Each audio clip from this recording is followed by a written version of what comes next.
We're back with episode number 176. 176. Yeah. You got it. And you may all notice that our fearless leader is not here today. He is taking care of some family situations, but he will be back next week and possibly maybe popping in during the middle of the show at some point. That seems to be the recent theme of our show. Yeah, everybody's handling getting family business, sick or passing away, and I've had 2 people pass away in my my family this past week. My wife is actually out in New Jersey attending a couple funerals. So, well, in any case, we have way better news than that, and I'm sorry and condolences to you and your family. But the Queen is on the mend, and things are looking up, and hopefully we'll get back to normal, whatever that may be. What's up, Terry? It's my brother-in-law, speaking of family. So, funny story there. We can tell it some other time, but yeah. Today we have with us a guest, Steve, Harmless Rebel, who is becoming more of a regular than a guest. I was going to say, is he really a guest anymore? Is he? He's kind of. But that's what the Metal Roundtable is all about. You know, it's all about bringing other people to talk about metal with us, and it's just a bunch of guys hanging out, talking metal. He's like a utility infielder, but we need him to play outfield today. Yep. So week before last, we had Caton DePena on from Hyrax. That was a lot of fun. That was a great show. Super cool guy. Ended up being on with him for another hour after the show was over. Anyhow, he's been in constant contact with me since. Matter of fact, he sent me the new album. He sent me a practice of the entire new album to hear. Yeah, like the rehearsal tapes or whatever. Yeah, I got one too. Yeah, he sent me anyhow. And then last week we talked about this. And Steve, I totally agree with what you said about it. Someone asked me today why the hate for Metallica. I don't really hate them. I'm just over the schlock rock mediocrity that they just keep spewing at us. And really buckle down and come up with something cool. You know what I mean? I thought we were on track with Death Magnetic. I think with their last album, had it not been, their last album was half thrash. There was quite a bit of thrash on it. Yeah. And to come back with an album with no thrash, I think that's what kind of turns me. I still think it's okay. I listened to it a couple more times, but my feelings haven't changed. It's still, it all sounds the same. Well, that's what Papa Wayne had mentioned.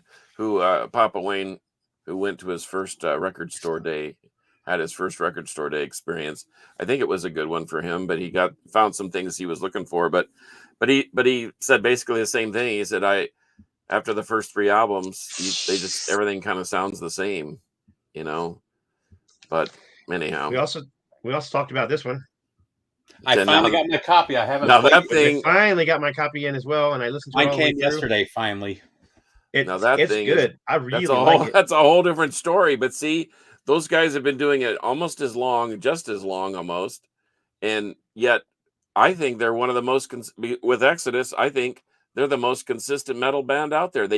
I think them and Testament are the 2 most consistent of the thrash bands. They never put out a bad record. They put out great records or decent records, but never like, oh gosh, Lulu, Load. I have one complaint about this album, and it's not the music. It's actually the fact that it's 10 songs split onto 2 albums. Oh. So you every 2 songs you got to get up and flip the album over, which is annoying. And it's not even 45 RPM. So you think, well, maybe they did that for better sound quality. No, it's 33. It's just got these gigantic,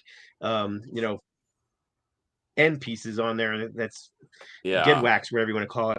But and the other thing, when I see a record and it has a center label on this, maybe this is because I'm an artist, but I want to see side A, side B, side 1, side 2. I don't give a crap about anything else on that label. As long as I can see that side A and I can put side A on my turntable. There's so many albums I've seen lately where you can't figure out what's side A and side B. Yeah, that's the problem with this one. Yeah. It's got itty bitty little type. It's like 4-point type. Yeah. You can and it's like a Roman, like this font here. This new. Oh man, that's tough to read, even big. Exactly. So anyhow, that I hate that, but it seems. I think they call this grasping at straws though, because it's really a pretty good record. Oh, it's a great record. It's why I complain, because I do that for a living. That's why. Because you're blind. But I do hate when I can't see what side A and side B is. That and the fact that I'm old and can't see little type anymore. You know what I mean? I will say it was cool to see Death on the Record Store Day list this year. Yeah, I got a copy of that coming in. Did they put something out besides one of those dreadful live recording things that? No, it's the best of. No, it's the best of. Okay. Yeah, that best of that they did in like 93 or 94, whatever year it was. Yeah, it's called Fate, and it's been out of print for years. Yeah, I've got an original. The repress sounds a lot better. It sounds really good. Is it on? It's a 2 LP. Does it have any extra songs on it? No, it's 1 LP. Oh, is it? I thought it was 2. Yeah, cool. No, it's the same thing. But it sounds good. That's what matters. Yeah, my copy's coming in the mail. So, anybody got any shout outs? Anything you want to talk about other than Metallica and Overkill before we get into the topic at hand?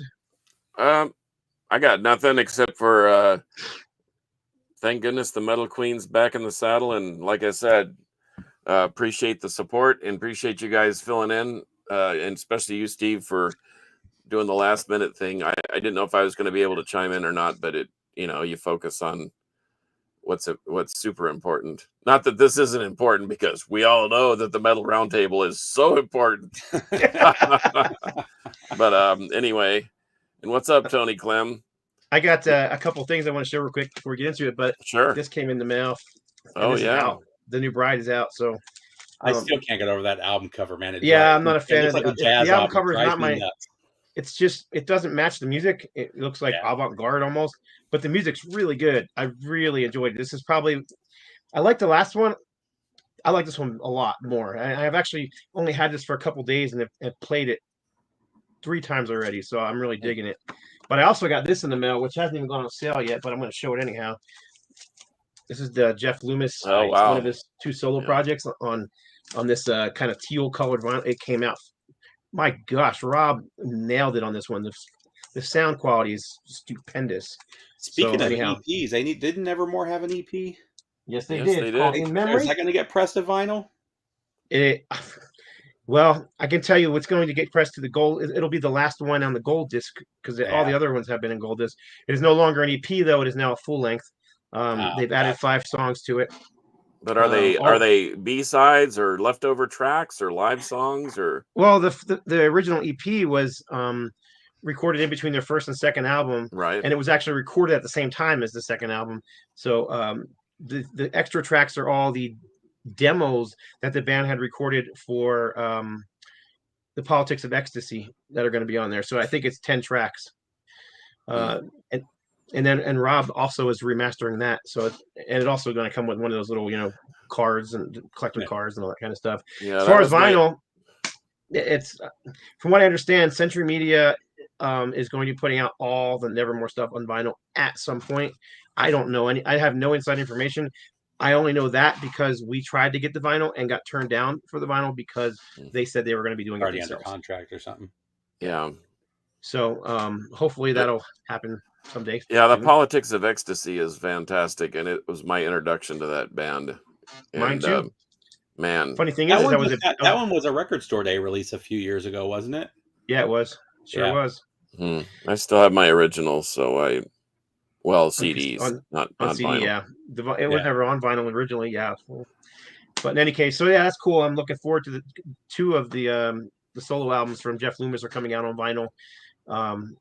He's a fantastic player, and can you imagine the stacked the team? It's almost like the Yankees.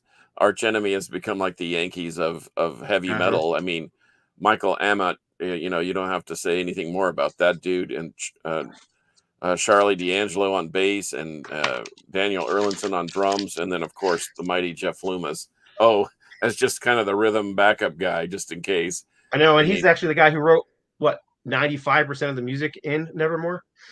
Yeah. So on a side note, did you guys see that Sabotage is going to release a final album in the next year? I saw that, and they're going to do it, and they're also going to do a final tour. Yeah, which is cool. Wow. So he's going to do one more, and then he's done with Sabotage. Kind of curious to see who's going to be in the band. Yeah. Yeah, no doubt. But let's see. I guess we need to get into this. Do you have anything? Any shout outs you want to do, Steve? No, Let's get into the topic at hand. We were supposed to all pool at around 10. Doesn't have to be 10.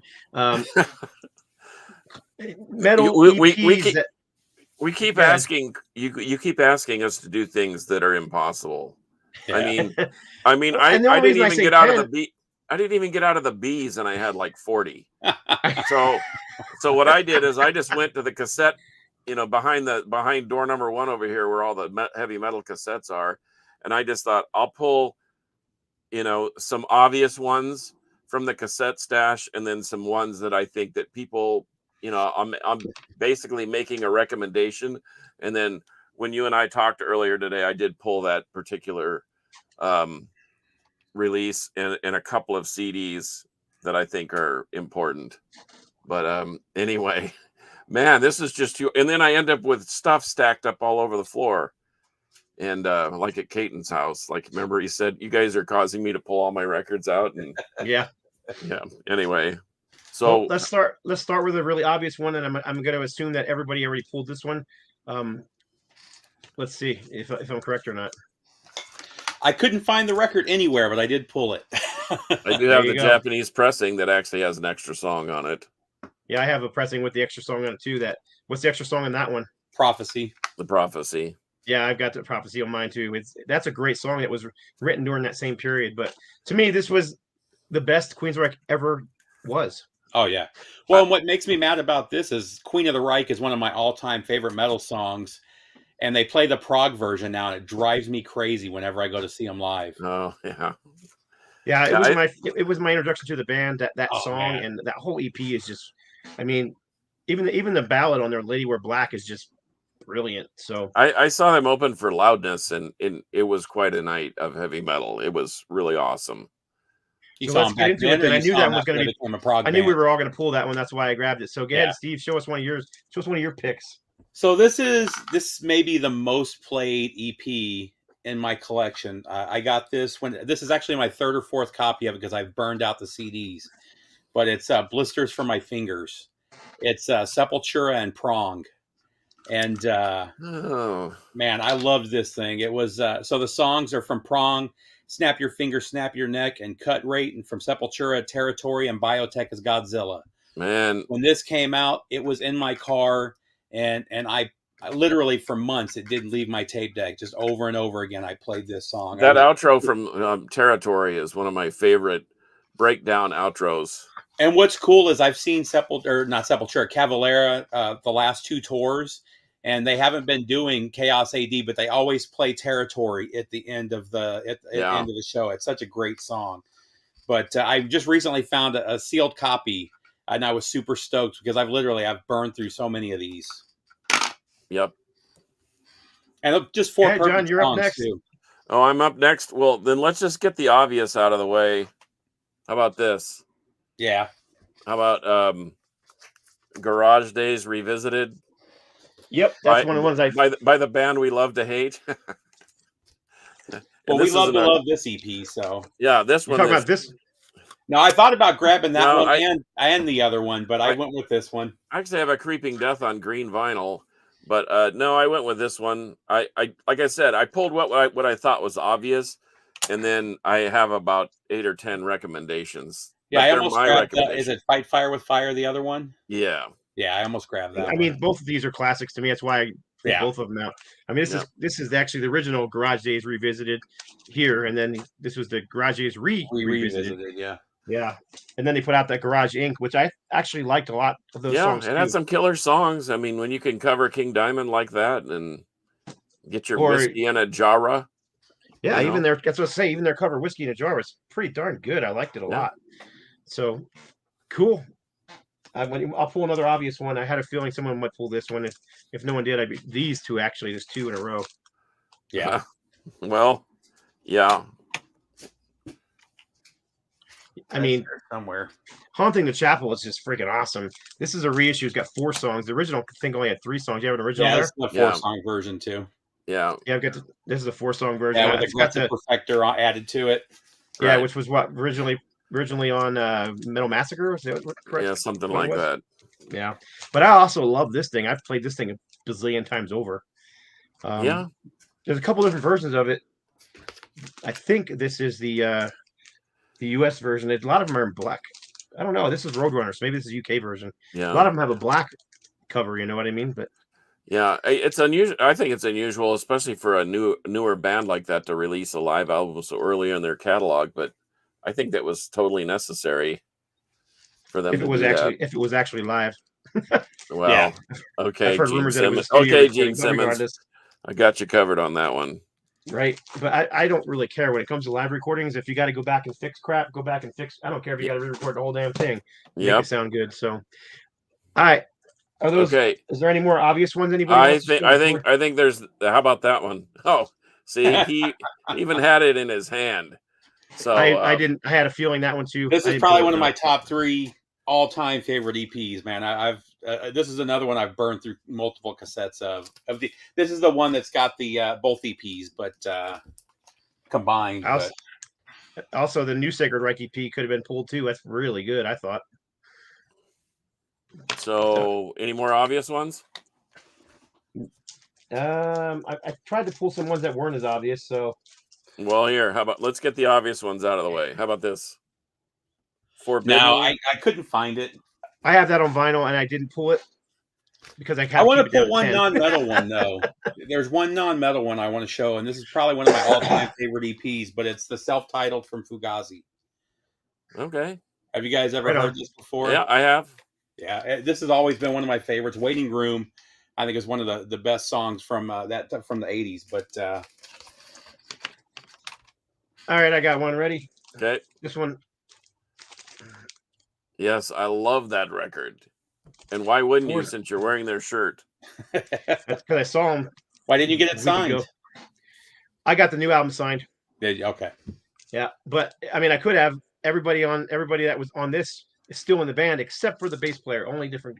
This is actually a cool pressing because it's a promo pressing. You can see it's got the little corner cut, but it also has the bio and a letter in there from Road Racer about it. No photo. I don't know. Maybe it didn't come with one. I've never actually seen a Evil Dead promo photo, so I don't know if it came with one or not. Let me go through my file. I got file folders full of band, promo shots, black and whites, 8x10s, whatever. And I think that there's one of Evil Dead. I'd love to have that. It looks like the Violence one where they're all sitting on the junk cars. Uh-huh. It almost looks like they said, "Hey, we're gonna go down to the junkyard and take promo shots," and the Evil Dead said, "Okay, we'll go with you guys." It almost looks like that. But this is just tight LA thrash metal. Oh gosh, it's great. One of the things that drives me nuts, and we talked a little bit with Caton, is how Southern California, or the Bay Area gets all the credit for the thrash metal when most of it came out of LA. Yeah. Well, and migrated. Well, it's kind of like Intruder, for example. I mean, they're from Nashville? They had to migrate to LA in order to get any type of play and to record a record and get a record deal. So sometimes migration is important to your career, I guess. I don't know. Hey, I was going to mention my brother-in-law, Terry, JT, said one of the best, he said it's not metal, although Alice in Chains was on the on that one tour, even though they got booed off the stage several times, and said Jar of Flies. Jar of Flies is, again, that's one of my all-time favorites, but it's not, I mean, it's not even heavy for Alice in Chains standard. It's all basically acoustics, But it's greatness, I think. I think it's one of the best EPs ever, but yeah. But well, I have a double dipper. Do you wanna so Violence, Torture Tactics? Absolutely. And this had songs that they couldn't put out on the album itself. In fact, I remember I used to hang out with a guy, Mikey Bonaventura, from a band called Anthrax down in Orange County, and he used to guitar tech for Phil Demmel, and Phil told him that they had actually shipped out the second album, Oppressing the Masses, with this paraplegic song on it, and they recalled them all.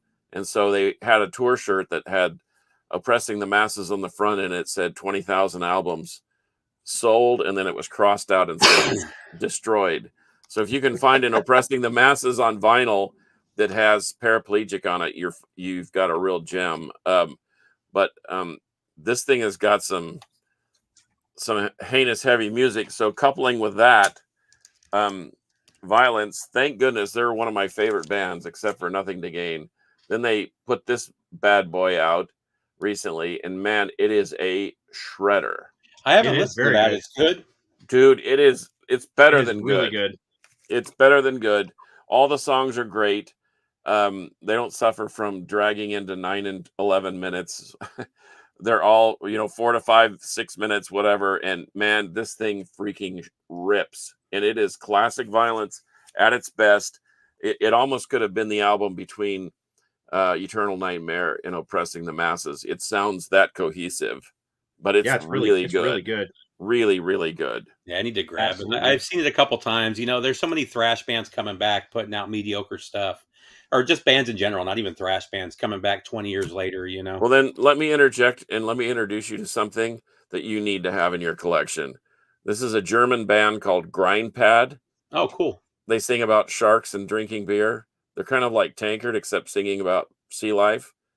These guys are tight as a drum, and you will love this record. Hopefully they're better than Tankard. I'm not a Tankard fan, but okay. Well, they're way okay. Let's say that they're more like no, they're their own sound. I'll check them out for sure. Yeah, I was trying to make you bigger so that that would show better, but I can't figure it out. So yes, Grindpad. So there is hope for the new thrash movement, and they're not duplicating anybody's sound. That's why I can't really figure out how to describe them. But I've got a new EP of old stuff that I love. It's got one of my favorite songs, but that's a good one. An Overseer from Mortification. Butchered Mutilation, if you guys haven't heard it, is one of the heaviest, darkest songs ever written, I think. But this EP, they did a great job.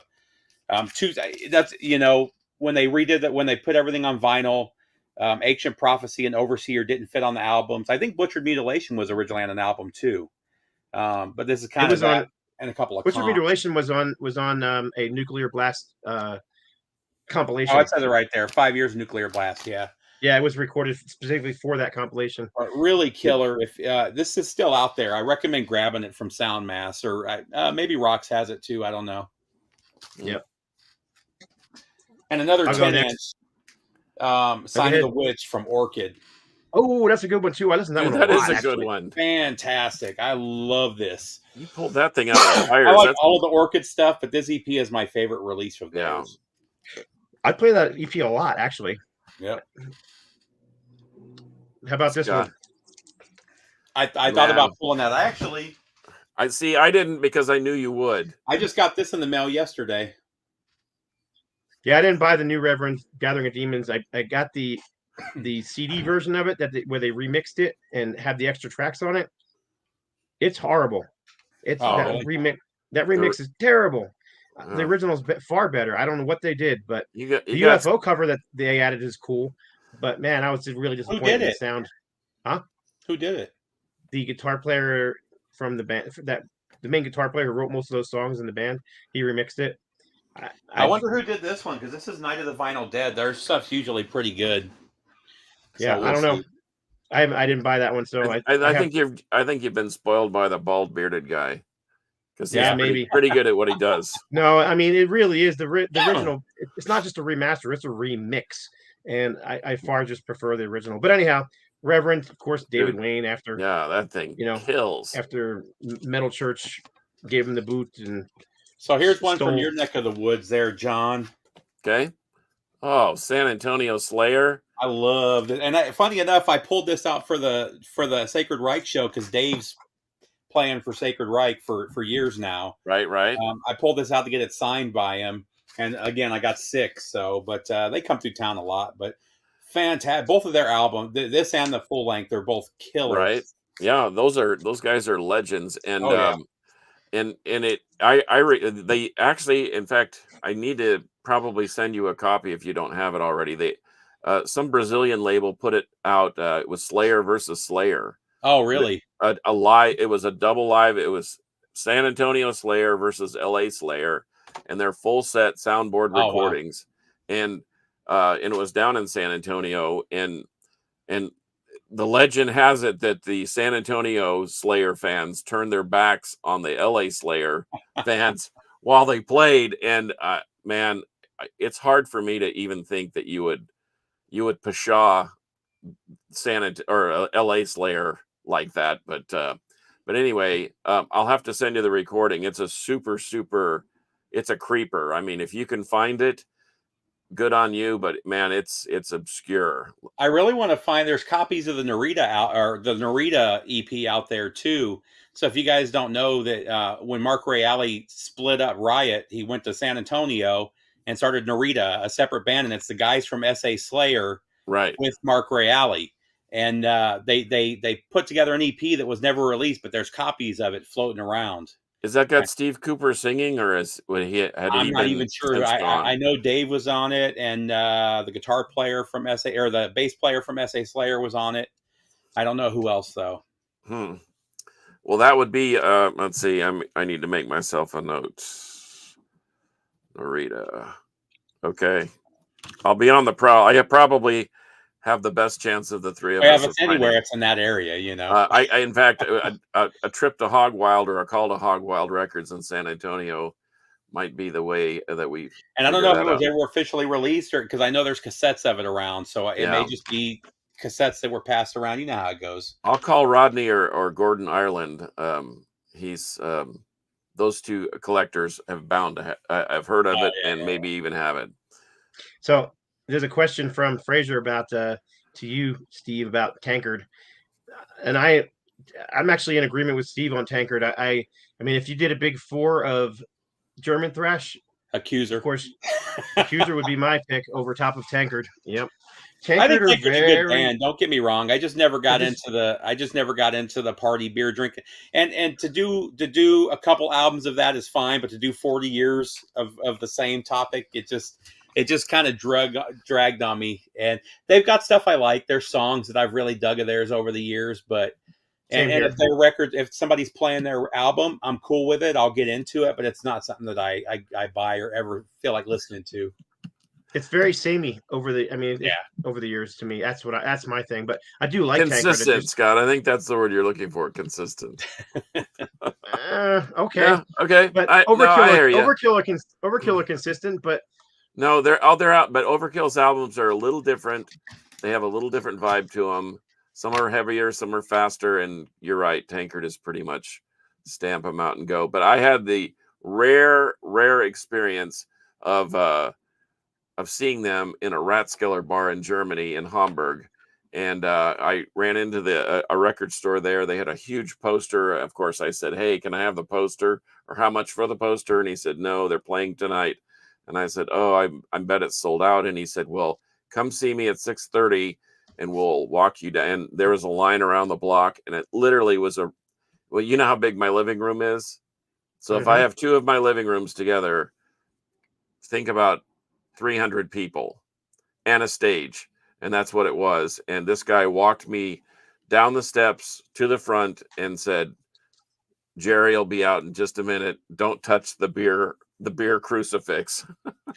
You must have missed the beginning, Fraser. We already covered Metallica and Overkill. I think the concession, or it's all pretty much Overkill over the new Metallica. Yeah. Yep, but anyway, Tankard's great live, and to your point, I understand that they are kind of samey, but if you see them live, you'll have a great appreciation for them, which is like most bands. Kind of like, how about this important EP? The Osric Tentacles, Pyramidion.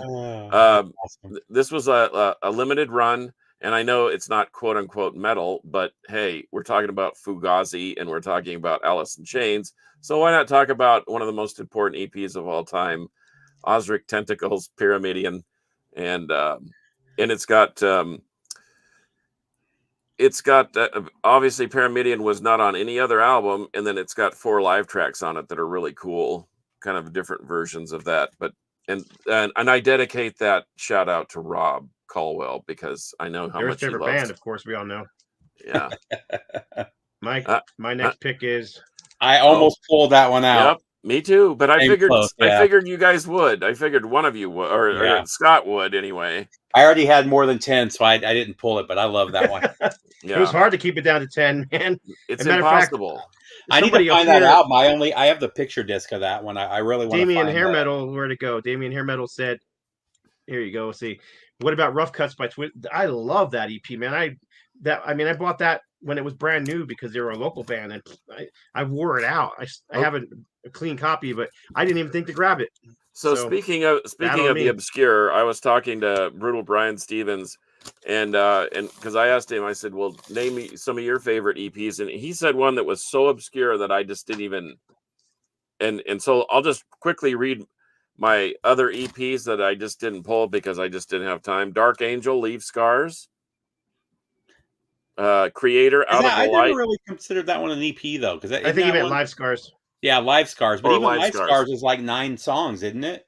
Yeah, is it? I thought it was like 9 songs because I pulled it. Okay, well we'll omit that one then. How about Creator, Out of the Light, Into the Dark? Anybody have that one? Possessed, Eyes of Horror. Wait, hang on. Don't go anywhere yet. Live Scars had 5 songs. Yeah, there you go. Okay, maybe I must have an extended one because the one I have has more. And what was the one you just? And then you said, "Hang on, don't go nowhere." Creator, Out of the Light, Into the Dark. Yay! But I grabbed the Flag of Heat EP. Oh too, yeah, I almost grabbed that one too, but I figured you would. Yeah, I have one signed. This one here, I honestly play all the time, and this is a U.S. copy. I still on the lookout for a European copy because the track listings are different. Yeah, I have a European copy signed by Mila. And it says "Death to the World" on it. This is the U.S. copy, so you can see instead of actually printing new sleeves, they slapped a sticker on it with the correct. Wow, nice. Okay, how about this? Okay, Possessed, Eyes of Horror. Anybody got that one? I wish I had that. It was on the list, but who was that produced by? Anybody know? I don't remember. Joe Satriani. Really? Would be the answer to that question. That's as crazy as saying Bob Rock. Well, yeah, I think it's a little. No one realized that he was not only teaching guitar, but he was doing a lot of production work behind the scenes. How about Destruction, Mad Butcher? Anybody pull that one? No, that's a good one. And no, I didn't. I don't. Sodom, In the Sign of Evil. There it is. Yes, one of my all-time favorite. I always thought this was they always call this one a mini album, but still one of my all-time favorites. Okay. And here's the kicker that I didn't even think about, never even knew about, I don't think. Dio, Intermission. Oh, yep. I have that. I didn't even think about that too. Yeah, It's got a song called Time to Burn, and then it has some live tracks on it. Live tracks, yep, absolutely. I think I always considered that one a single more than an EP. See, I guess now, we should have done this at the beginning of the broadcast. What's the difference between a demo, a single with extra tracks, and an EP? Well, usually they would call them an EP. It would, it would be on the hype sticker and stuff that it was an EP. The Intermission was definitely called an EP when it came out. Yeah, but I mean, it's a blurry line because even like, how about Van Halen's 5th album, Diver Down? Is that a full length or an EP? That's just a shitty album.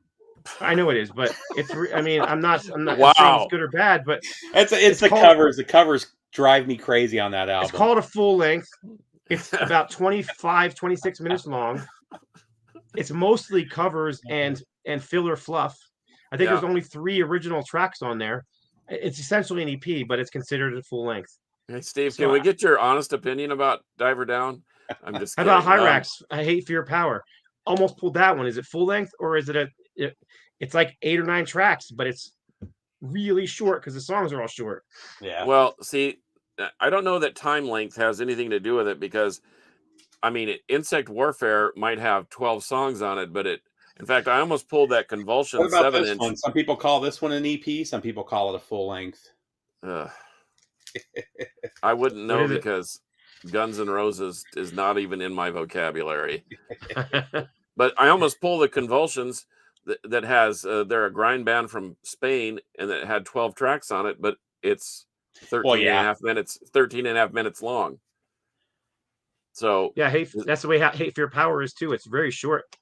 Yeah. So anyway, I guess if it says it's an EP, it's an EP. So now are you ready? Are we ready for, let's see, John had to say it. I don't think people know who Sick Warfare is. Insect Warfare. Whatever. Fraser, I love Insect Warfare. What's the logo, John? The logo? on my On shirt. your shirt. Yeah, we never. Well, we here. start off with that, and I forgot. It said it looks like ritual. No. Nope. Tribal. Tribal Gaze from Longview, Texas. Oh, I got the okay, cool. Yeah. Killer band. And this Tribal Gaze, Godless Voyage is their first EP. They just released a second EP called Nine Choirs, which is really good. But this thing, if you are a death metal person, you must own this. You will not be disappointed, especially if you like. It's a hearkening back to the old early 90s Swedish death metal, a la Therion and Sentence before they went operatic and symphonic. Froggy. Yeah. Yeah. Tribal Gaze is freaking awesome. Yep. Oh, there's the Metal Queen herself. Wow. Well, here's one I thought would be on everybody's obvious list. Oh, yeah, I forgot about that. Well, see, once again, I didn't even get out of the bees before Right. I went. You're almost there. I haven't even opened this one yet. This is the deluxe reissue that just came out. Yeah, I want to get the reissue. This one, I might even got this from you, Steve, but this is an original pressing. No, I sent you Emperor's Return. Was that one? Maybe that was the one I sent you. I thought I sent you the other EP. You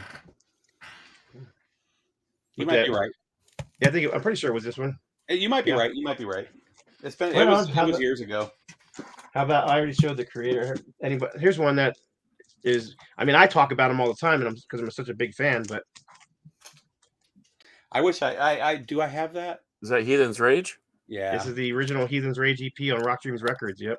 Wow. I have one of the Heathen's Rages. So I had this. Of course, I grew up with these guys in high school.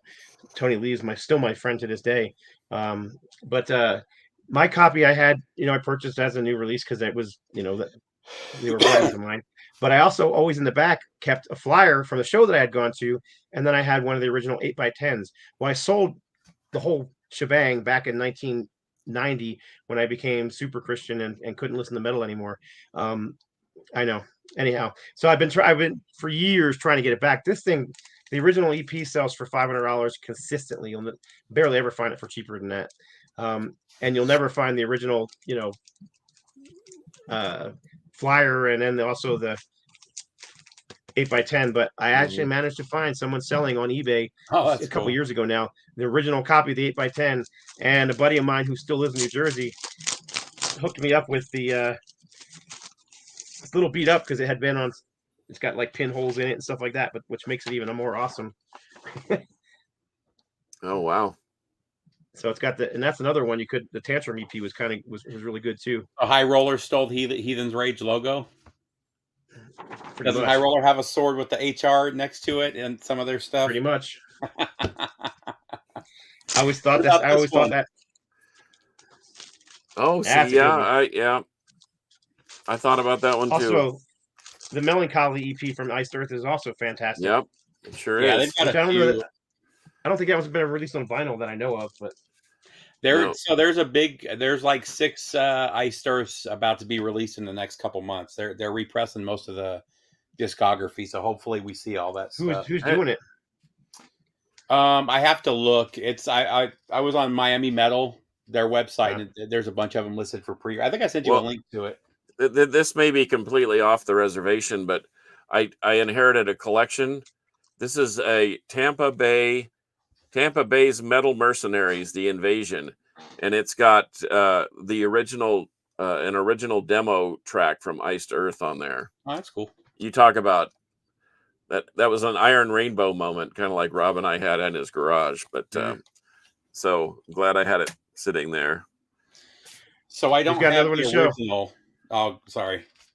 Yeah, go for it. Ones Have No Fun from Merciful Fate is. I think if you own that, you don't need another Merciful Fate. That's by far my favorite release from them.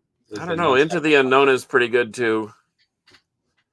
I like that one, but that's a full length. And that's the original pressing of that. It's been repressed a bunch of times, but I can't remember what else is on here. I think it's all the stuff off the comps. Glenn Rogers just showed up. Hey, Fraser had asked me about Houston. and he said something about Pretty Little Flower, PLF. I don't think they've ever released an EP, just full lengths, and they have a bunch. But speaking of an EP related to PLF, how about Oath of Cruelty? And they cover Slayer's Necrophiliac, and it might be better than Slayer. I'm just saying, putting it out there. So there's that. And since we're staying in Houston, Cemeterian, our friend Charles Sepulveda was part of this mess, along with Daniel Sawblade Shaw. And then we might as well stay there. Malignant Altar. There we go. Malignant Altar. And they're members of Insect Warfare, Tantalum, PLF, Cryptic Void. I mean, it's like Houston is this giant melting pot of heavy metal, and they just kind of pluck pieces out when they need a band, and they put something killer out. So, but like I said, I didn't even get out of the state with half this stuff. I got one. It's a classic, in my opinion. Okay. Oh, yeah. You mentioned you were going to pull that, and then also, I also think this is fantastic as well. Yeah. Yeah, the return to form. This was basically leftover tracks that didn't fit the album, because back then you had to fit on vinyl. They had too many tracks, but they're all great tracks. I mean, Crash Bang Wallop is one of their, best. But I just love the whole EP. But then also this one here was released because they were pissed at their record label for basically screwing them and pushing them in a direction they didn't want to go, and then not doing anything with it when they did it. So this was their return to form. I mean, honestly, that album killed their career. They never recovered from it, Nope, they really didn't. But this thing's got some great stuff on every song on here, all 5 tracks. But Speed of the Reflex is one of their freaking best songs. That's a great EP. I forgot about that one. What about this one? I'm surprised nobody's shown this one yet. Speaking of overkill, I had it in my hand, but once again, I limited myself because I've only got a few more left. But these are just Me too. random. I'm running. I pulled. I might have pulled a little more than 10, but I pulled right around 10. I didn't pull. Yeah, I have just some recommendations, but that's all I have. Let me show you one of my favorites and it was one of my favorites for years and years and years. I played the thing to death. You'll see how much I like it in a second and why. Oh, I didn't even think about that one. Yeah. Yeah, I see it. I didn't even think about that. Oh. Yellow and Black Attack, the first EP from these guys. I mean, this is an original pressing. You can see it's the original pressings they all have initials on it. Oz Fox, Timothy Gaines. So you got Michael Sweet. Well, Robert Sweet's got cut off. This is they blew it up too big. So the original release was recalled. This is one of the recall covers, but it was released with 2 different. Yeah, I've got both the covers too. It's got 2 different. It was yellow vinyl and black. I was going to ask if yours was yellow. Mine's yellow, but I got the yellow one, and then I got the one that came out shortly after. This is the repressing, and then you can see it's much more condensed, and you can see all the guys' initials on the missiles. Yeah. And then, of course, it came out the reissue with this weird is that the blue vinyl? Round shaped cover with the blue vinyl, and they tacked on 2 more tracks on here. Reason for the Season, and what's the other one? There's one other one on here. I know there's 2 tracks on here that weren't on the original. I know Reason for the Season is one of them. That was a single they released for Christmas. Right. And then here's the regular non-cutout version of it. So, yeah, I've got like 5 versions of it on vinyl alone. I'm not as big I was just a Striper fanatic for so long. That fire has been extinguished a little bit for reasons I won't go into. But I think they've been into plenty. So I think we all know the reasons why. Yeah, but anyhow, I still love that that early stuff when they were just. I mean, people call them glam metal, but they ain't nothing glam about that. That's just straight up heavy metal.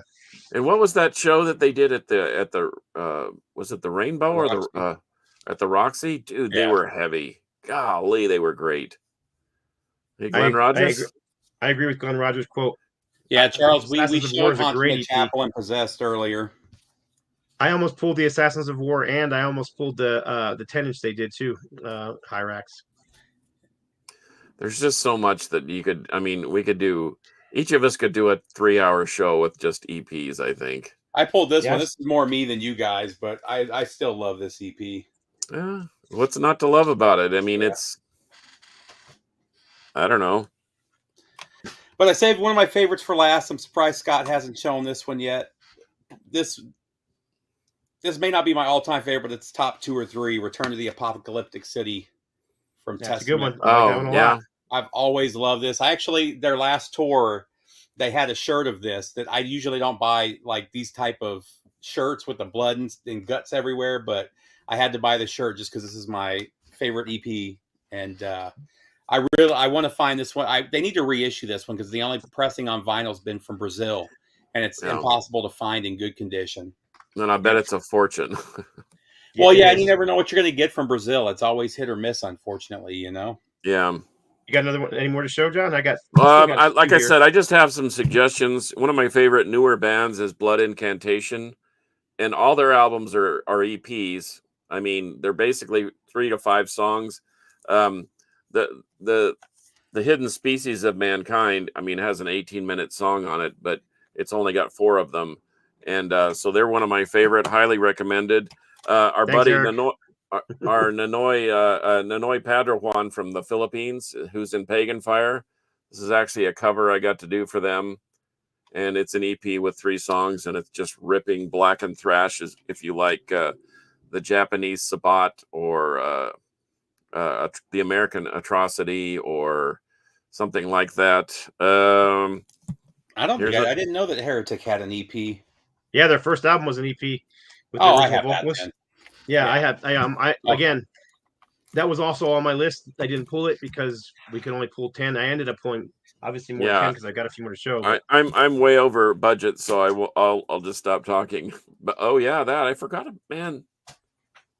I love this EP. I mean, this was pretty much my discovery of this band. I forgot about that. Yeah. But I'd still play this one quite a bit. I mean, the song "Pedal to the Metal," freaking awesome song, and I also love the song "Holy One" on here. So, and then how about right along with it, the original. So they were signed. Mass was signed to MCA Records, right? I think that was the right label. Yeah. I might be wrong. Anyhow, they were signed to a big label. Their management got into a fight with the label. They recorded their first album in 1982-83 with Judas Priest producer who was doing all the Priest stuff back then. Tom Allen, yep. And they were set to take the world on fire, and their management screwed them. So the album got shelved, never got released. So a couple years go by, still nothing out from them. They were hugely popular, on the East Coast. So they ended up releasing this little EP on their own. This is a self-released album with 4 songs on it, but it's got Pedal to the Metal on it and Holy One, very different versions of it. Still of the Night and Looking Good. So I love this both these EPs. Yeah, they had a similar fate to a band called Deadly Blessing. Do you remember them? For the East Coast band? Mm-hmm. And they ended up on New Renaissance, I believe, releasing a full length. But that first EP is a wicked metal meltdown. I still got 5 left, so I'm going to kind of crank through a couple of them real quick since we're getting towards the end here. About Saint Vitus, they had a lot of cool EPs, but they did. Favorite. Thirsty and Miserable. Yeah, that's a great one. This is a really good one. How about, and I'm sure nobody's going to be surprised I'm showing this. Confusion Romance from Accuser. No, we're not surprised. So, I listened to that yesterday.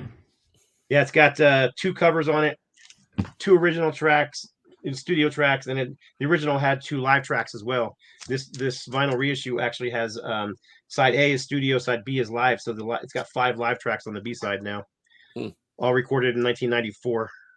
So anyhow, I love their cover of Head Like a Hole, and the cover they did of Driver's Seat as well. I think they're both fantastic. I can't find it anywhere, but I wanted to show the Coroner EP. Oh yeah.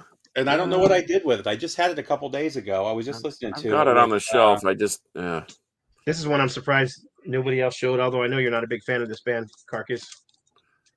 Oh, I have it. I have it signed by the entire band. I love that. I have it signed by the entire band hanging on the wall, so that's why. I grew up in New Jersey, and during this time, so we were all huge fans of Fistful of Metal. I think it's straight up new wave of British heavy metal. We were so bummed. We were so bummed when Neil Turbin got the boot out of the band, but we were like, all right, who's the new vocalist going to be?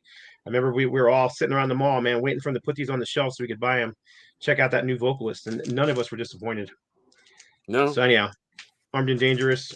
Among the Living is probably one of my favorite Anthrax records ever. I got 2 more here, and these are 2 of my favorites. I do play these quite often. Metal Blade Records. Oh, yeah, I don't that one either. Yeah, I love that one. I bought that one when we were in Phoenix. This one did so well for them that they ended up getting signed by Atlantic Records for their next album, which they recorded on. They did release it, but it's almost another mass story where their record got buried by the label. But this time it wasn't the label's fault. I got the inside track from that one. One of the band members did something he shouldn't have done with the wife of one of the executives of the label. That'll get you canned pretty fast. Yeah, and I love this album. This is another East Coast band I grew up with, and I played this thing all the freaking time, but it's never been released on CD before. Oh, yeah, I don't have that. That's the only TT Quick I don't have. I need to get that one. The only thing I'm missing from TT Quick is the 7-inch single of Glad All Over, which I'm always looking for. There's one copy on Discogs from Israel, and he wants like $100 shipping. yeah, ain't happening. But anyhow, I love this EP is great. It's also 5 songs, I believe, and it comes one cover, which is "Fortunate Son" by that was CCR. Mark on vocals, right? Of course, yep, Mark. Yeah. Hey, you should contact Rodney from Devastation. If anyone was going to have extra copies of something like that, it would be him or Rob Doom down in Lake Jackson. Oh, doggone it! There was one other one I was going to pull that I didn't pull, but I almost pulled the Nuclear Assault EP too. Oh yeah. I was going to pull that one, but I figured everyone else would. I thought you were going to pull it. I almost did. I was said, pull that one. I was sure he was. I meant to, but it was just. I mean, you can go, Brain Death EP or the Fight to Be Free EP, right? Or the Good Times, Bad Times. They had quite a few EPs back in the day. So anyhow, well, there you go. That's Sound Barrier, man. I forgot about them. That was another one, yeah. Glenn Rogers coming out of the fire with those. Yep. Do you know who has a new EP coming out? The band Ghost doing covers. I've never been able to get into that band. Nope, same you here. and me. I we've heard this all before. It's called Blue Oyster Cult, who are still doing it, by the way. And then they're doing the Behemoth thing on stage with the religious artifacts. I found it amusing that I think Ghost has affected Merciful Fate quite a bit, though. King Diamond. If you've not seen his recent stage outfits, I'm like, King Diamond stage outfits. I'm like, that's Ghost. Yeah. Have you guys seen that? Yeah, I've seen that he's kind of dressing it up a little bit, but King has always worn the top hat and had the bonophone and the kabuki makeup and whatever. But bonophone. Did anybody do the makeup before him, or was he the first in metal? Yeah, he was kind of the first. I mean, Easy O used to do kind of the like white face with the. Oh I forgot about that. That was more a Japanese thing, though. Yeah, that was more of a Japanese samurai thing, but because there were a couple bands in the 70s. Alice Cooper and then Kiss, and then I mean, Kiss. I didn't even think about Kiss. What am I saying? Yeah, that's a good. And Alice Cooper before that, before Kiss. Yeah. So what's his name? Sensational Arthur Brown, the guy that does Fire. He did that too. Yeah, he still tours. I think John just saw him at Bob Boom.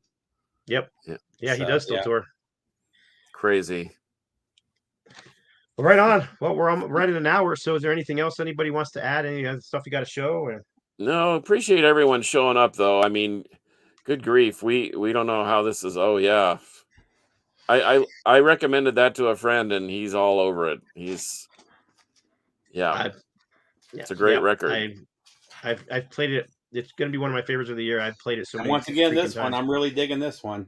A lot of people are. Yeah, Scott had sent me the heads up on that, and man, they are really good. So and that one's got Annihilator's current drummer on there, and its guitar player was formerly in Reverend. No. Yeah, speaking of Annihilator, this one just came in the mail. Nice. Third album. I love that album. A lot of people hated it because it had ballads on it, but I still loved it. Thrash bands can't do ballads. No. Hey, Chuck Billy. Metallica. Fade to black. Man, you know what? The bottom line is this: if it's good, it's good. If it's good, it's good. I don't care if it's a ballad. I don't care if it's a whatever. Death Angel, Room with a View. Yeah. Yeah. So somebody mentioned Sepultura. So the guys from Cavalera Brothers are going to re-record the first few albums, including the first EP, which is pretty interesting because I saw them last year. And I don't know what Max did, but man, he sounds really good. I saw him right before the pandemic and his voice was shot. I think he was just touring too much. When I saw him last year, man, he sounded, that's the best I've heard him sound since the 90s. So I'm kind of looking forward to it. Yeah. I mean, those early records are so poorly done from a production standpoint. And I love part of their charm. Well, it's part of their charm. But and I used to say this about Destruction all the time. The only reason I can appreciate those early recordings is because I've heard them played more in a modern setting live, and you sort of forget that they're just a crappy recording because the song they're playing. So next, I think next year or later this year is the they're doing Schizophrenia in full, and then Bestial Devastation in full. Man, Schizophrenia, I'm really looking forward to that. Schizophrenia is a real sleeper. I think that's my favorite Sepultura. That might be their best album. So, and I'm not the only one, evidently. Well, here's a funny. I might have mentioned this to Scott before, but Max said that his guitar was out of tune the entire album, and he didn't know it. They were the tech that did it was not a very good tech that recorded it, and when they moved to Florida to do the third album, it was pointed out that he was out of tune the entire album. So just kind of an interesting side note. But so I wonder if it'll have its charm if it's recorded in tune this next time. Yeah, who knows? But like I said, he sounded, I mean, they did Beneath the Remains in full and Arise in full when I saw him last year, and it was amazing show. What do you think about the Destruction album Cracked Brain? I think it's awesome, even though Schmear's not on it. I think it's awesome too. I don't care what anybody says. I haven't heard it. Oh, check it out. What's the other one? Onslaught's third album. That's another one a lot of people like to gripe about because. In Search of Sanity. Yeah. With Steve Grimmett. Oh, that's a great album. That thing rules. Oh, that's a great album. Yeah. Yeah. I may have heard that Destruction. I thought you were talking about a newer one, but no. This is late to Destruction. I didn't get into Destruction until like the late '90s, and only got into a few of their albums at that point. Yeah, it's got a really weird green cover with a fluorescent pink logo on it, and it's a little bizarre. You know what EP none of us pulled? The Halloween. Oh, I was going to pull that, and the Grim Reaper.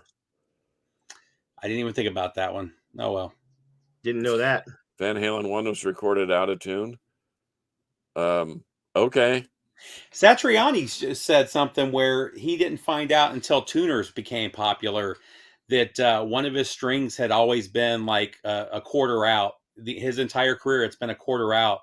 And then he started using tuners later in the studio in the 90s and found out that he was always a little bit out of tune.